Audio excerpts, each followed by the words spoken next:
Segundo libro de Samuel 12:15. 5 palabras. Y Jehová hirió al niño. El niño sufrió, el niño murió. Dios, ¿cómo pudiste hacerlo?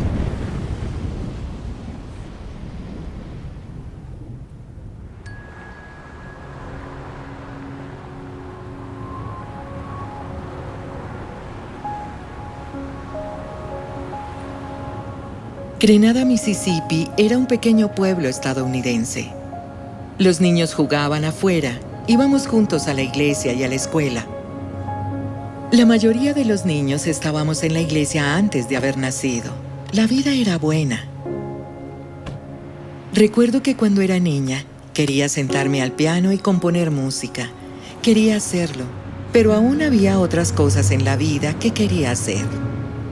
Desafortunadamente, esas cosas no pagan la universidad. Pero mi música sí pudo hacerlo. Solo quería ver el mundo. Quería experimentar algunas cosas más allá del pueblo, aparte de tocar el piano. Parece que yo era capaz de reconocer a las personas que sufrían. Quería tener un impacto en la vida de otros. Necesitaba que mi vida contara para algo. Entonces clamé a Dios en oración: por favor, úsame. Obra a través de mí. Cámbiame, sea lo que sea que tengas que hacer. Quiero de alguna forma ser de bendición para otros. Calvin y yo nos casamos en 1983. Yo tenía un trabajo como maestra de música en una escuela pública. Ambos estábamos activos en la iglesia y nos sentíamos muy cómodos en nuestros roles. Pensamos que estábamos bien establecidos y que en algún momento tendríamos hijos, lo cual ocurrió en 1985. Jonathan nació perfectamente normal, perfectamente sano. Y en ese tiempo teníamos todas las razones para tener sueños ilimitados para él.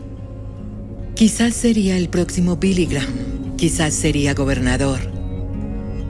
Y luego, sin que nos diéramos cuenta, las cosas cambiaron.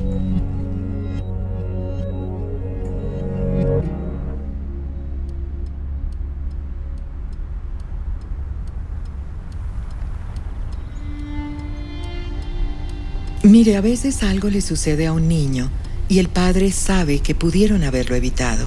Si solo lo hubiéramos hecho de un modo distinto, eso no habría pasado. Pero en el caso de Jonathan, su salud dio un giro que aún hoy los médicos no se explican cómo.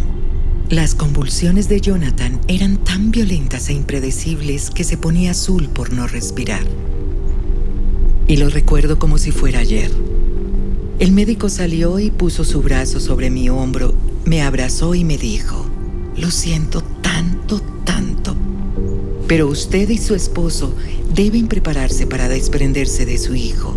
Será prácticamente un vegetal humano. Yo pensaba: Dios ama a este niño, no va a permitir que le pase nada malo. ¿Sí que no? Pensaba que si nos esforzábamos, si hacíamos las cosas correctas, si orábamos lo suficiente, Dios estaría complacido y sanaría a Jonathan. Y fue entonces cuando me encontré con la historia de Betsabé, la cual dice que Dios hirió a aquel niño y éste sufrió durante 7 días. Luego el bebé murió y no hubo rescate milagroso.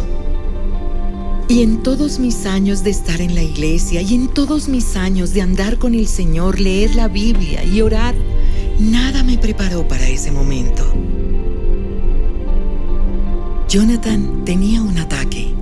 Y recuerdo que lo miré y su rostro se fue poniendo de un tono morado claro y se fue oscureciendo. Y simplemente caí de rodillas y exclamé: Dios, por favor, haz algo. Y Dios no hizo nada. Y yo estaba amargamente enojada. Supongo que no lo ayudas porque no está tan morado, ¿es así? Y acusé a Dios de no amarlo, ni a nosotros, y de que no le importaba. ¿Qué tono de piel esperas ver, Dios? Y todo el tiempo veía a mi hijo quizá a punto de morir. Mi fe tocó fondo. Mi razonamiento para mí tenía perfecto sentido, era lógico. había fracasado como madre en hallar una cura para mi hijo. Debe haber una madre por ahí que tenga la cura, pero no puede ayudar a Jonathan porque yo estorbo.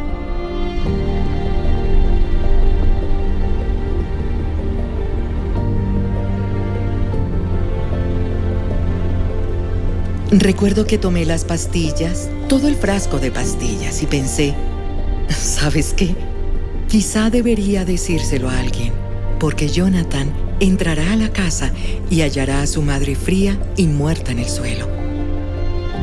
Así que pensé que sería mejor decírselo a Calvin. Cariño, me tomé una sobredosis y quizás moriré en 15 minutos. Dios no tenía intención de dejarme morir porque veía el futuro que yo no podía ver. Ahora tendría que aprender a vivir. Y entonces pregunté, ¿qué quieres hacer? Y fue en ese momento de rendición cuando las cosas empezaron a cambiar. Empecé de nuevo y abrí la Biblia por primera vez en años. Me senté, la abrí y dije, Señor, ni siquiera sé por dónde empezar contigo. Él dijo, Joy, cuando el bebé de David y Betsabé murió, lo traje a casa al cielo conmigo. Y cuando llegue el tiempo de Jonathan y lo lleve a casa conmigo, estará feliz, estará sano, no recordará el sufrimiento que ha soportado. Confía en mí.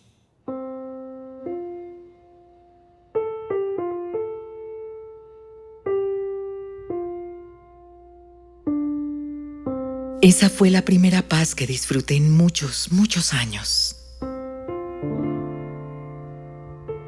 Regresar a Dios fue un proceso. El médico que trabajó conmigo era un psiquiatra cristiano. Todo su personal era cristiano. Y creo que Dios lo eligió para mí. Me escucharon y me permitieron enojarme. Y me ayudaron a enfrentar las cosas que me torturaban sobre Dios, al permitir hacer preguntas difíciles y escucharme sin condenarme. Dios comenzaba a cambiarme de adentro hacia afuera de un modo en el que necesitaba cambiar. Jonathan se interesó en el Dr. Stanley desde muy pequeño. Había algo único en su voz, sus gestos, que atraían a Jonathan. Ministerios en Contacto nos permitió llevar a Jonathan a Atlanta para conocer al Dr. Stanley y fue la reunión ideal. Me alegra muchísimo que ocurriera porque sé lo que significó para Jonathan. No estaba preparada necesariamente para recibir un mensaje personal por medio del Dr. Stanley ese día, pero en el mensaje comenzó a hablar de las oraciones y de qué tipo de oraciones no respondería a Dios. E inmediatamente fue como si una voz hablara y me dijera, Él respondió tu oración. No, yo hice una oración a la que Dios no respondió, no sanó a mi hijo. Y la voz regresó y dijo, Él respondió a tu oración, pero no a esa, a la otra. Querías que Dios hiciera que tu vida contara, que pudieras ministrar a otros y ayudar a los que sufren. Mi enfoque estuvo en Jonathan por tanto tiempo que había olvidado que el mundo no es solo yo y Jonathan. El mundo es más grande que eso. Y los planes y propósitos de Dios son más grandes. Desde el momento en que acepté a Cristo a los 9 años, hasta la crisis de Jonathan y hasta mi depresión, ha habido un plan divino obrando de forma constante hacia la única meta de hacer que mi vida cuente y de dar esperanza a quienes sufren. Dios responde a nuestras oraciones.